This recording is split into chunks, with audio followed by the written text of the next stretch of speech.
Hi കൂട്ടുകാരെ, എന്തൊക്കെയുണ്ട് വിശേഷങ്ങൾ? അപ്പോൾ നമ്മളെ കുറച്ച് സാധനങ്ങൾ മേടിക്കാൻ വേണ്ടിയിട്ട് ഒരു സൂപ്പർ മാർക്കറ്റിലേക്ക് വന്നതാണ് കേട്ടോ. പട്ടാമ്പി കുടുംബിനി സൂപ്പർ മാർക്കറ്റിലേക്കാണ് വന്നിട്ടുള്ളത്. വീട്ടിലേക്ക് കുറച്ച് പലചരക്ക് സാധനങ്ങൾ മേടിക്കാനായിട്ട് വന്നതാണ്. അപ്പോൾ മക്കൾ ട്രോളിയൊക്കെ എടുത്തിട്ട് സാധനങ്ങൾ എടുക്കാനായിട്ട് ഏട്ടൻ്റെ കൂടെ പോയിട്ടോ.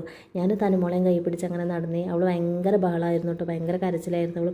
അപ്പോൾ അവൾ വീണ്ടും കരയാൻ തുടങ്ങിയിട്ട് അപ്പോൾ ഞാൻ അവളെ കൊണ്ട് പുറത്തേക്ക് ഇറങ്ങിയിട്ട് സെൽഫിയും കാര്യങ്ങളൊക്കെ ഇങ്ങനെ എടുത്തിട്ടോ. കുറച്ച് കഴിഞ്ഞപ്പോൾ അവൾ കരച്ചിലൊക്കെ നിർത്തി. അവൾ കരച്ചിൽ നിർത്തിയപ്പോൾ ഞാൻ വീണ്ടും ഉള്ളിലേക്ക് കയറിപ്പോയിട്ട് അത്യാവശ്യം വേണ്ട സാധനങ്ങൾ എന്തൊക്കെയാണെന്നുള്ള ഏട്ടനും പിള്ളേർക്കും പറഞ്ഞു കൊടുത്തുട്ടോ.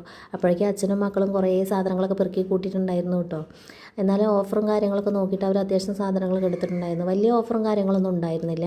ഒരുപാട് ഓഫറും കാര്യങ്ങളൊക്കെ ഉള്ള സമയങ്ങൾ ഉണ്ടാവാറുണ്ട് കേട്ടോ. ആ സമയത്തൊക്കെ നമ്മൾ വരാറുണ്ട്, സാധനങ്ങളൊക്കെ അത്യാവശ്യം പർച്ചേസ് ചെയ്ത് പോകാറുണ്ട് കേട്ടോ. അപ്പോൾ ഇന്ന് വലിയ ഓഫറും കാര്യങ്ങളൊന്നും ഉണ്ടായിരുന്നില്ല. എന്നാലും നമ്മൾ വേണ്ട സാധനങ്ങളൊക്കെ പർച്ചേസ് ചെയ്തിട്ട് നമ്മൾ ബില്ലൊക്കെ പേ ചെയ്തിട്ട് വേഗം പുറത്തേക്ക് ഇറങ്ങിയിട്ട് എന്നിട്ട് നമ്മൾ നേരെ പോയത് ഫുഡ് കഴിക്കാനാണ്. നമ്മൾ പുറത്തേക്ക് ഇറങ്ങിയപ്പോഴെങ്കിലൊക്കെ പുറത്തേക്ക് ഇറങ്ങുള്ളൂ. അപ്പോൾ നമ്മൾ എപ്പോഴെങ്കിലൊക്കെ പുറത്തേക്ക് ഇറങ്ങുമ്പോൾ നമുക്ക് ഫുഡ് വേണം കേട്ടോ. അപ്പോൾ ഫുഡിന് വേണ്ടി കാത്തിരിക്കുന്ന ആളുകളാണ് ഈ കാണുന്നത്. അപ്പോൾ ബിരിയാണിയാണ് ഓർഡർ ചെയ്തത് കേട്ടോ. അധികം മുക്കാലും ഞങ്ങൾ ബിരിയാണിയാണ് ഓർഡർ ചെയ്യാറ്. കാരണം വേറെയുള്ളതൊക്കെ നമ്മൾ നോക്കും കേട്ടോ. നോക്കി അവസാനം ബിരിയാണിയിലേക്ക് എത്തും കേട്ടോ.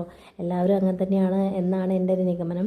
അപ്പോൾ ബിരിയാണിയൊക്കെ വന്നു കേട്ടോ. അപ്പോൾ നമ്മൾ മക്കളിതാ ബിരിയാണിയൊക്കെ കഴിച്ചുകൊണ്ടിരിക്കുകയാണ്. അപ്പോൾ ബിരിയാണി കൊടുന്ന് വെച്ചപ്പോൾ ഞാൻ വേഗം അതൊന്ന് 2 വറ്റെടുത്ത് തനുമോളുടെ വായിൽ വെച്ച് കൊടുത്തു കേട്ടോ. അവളത് ടേസ്റ്റ് ചെയ്തതും പെട്ടെന്നൊരു കരച്ചിലുണ്ടായത് കേട്ടോ.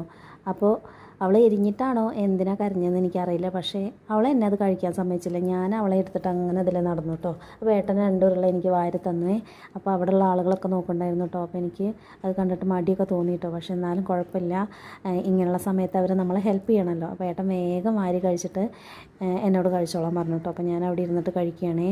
അപ്പോഴേക്കും ഏട്ടൻ്റെയും പിള്ളേരെയൊക്കെ കഴിക്കൽ കഴിഞ്ഞു കേട്ടോ. പിന്നെ ഞാൻ ഒറ്റയ്ക്കായി. പിന്നെ കഴിക്കാനുള്ള മൂടൊക്കെ പോയി. എങ്ങനെയൊക്കെ വാരി വലിച്ച് കഴിച്ചു, പൈസ കൊടുത്ത് വാങ്ങിയതല്ലേ. അപ്പോൾ നമ്മൾ വേഗം എങ്ങനെയൊക്കെ കഴിച്ചു കേട്ടോ. അവരൊക്കെ എണീറ്റ് പോയിരുന്നു കേട്ടോ.